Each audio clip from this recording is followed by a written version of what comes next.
කිරණ වැද සියත් පෙති විදහා ජාති කුලගුණ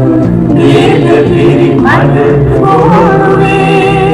ඉතිහිනේන සුදු නෙළුම් මල නිලාගිනි දෝතින්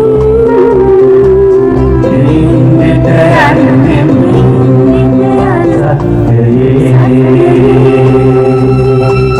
නිරු කිරණ වැද සියත් පෙති විදහා ජාති කුලගුණ නේද පිරිමද පොරුවේ ඉතිහිනේන සුදු නෙළුම් මල නිලාගිනි දෝතින් නින්දට යන්නේ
ගණනක් අප දුටු සිහිනේ සැබෑ කරන්නට මිනිසෙක් එනවා සුවහස් හදවත් ගැහෙන ආරාවේ අසා සිටින්නට මිනිසෙක් එනවා උතුරේ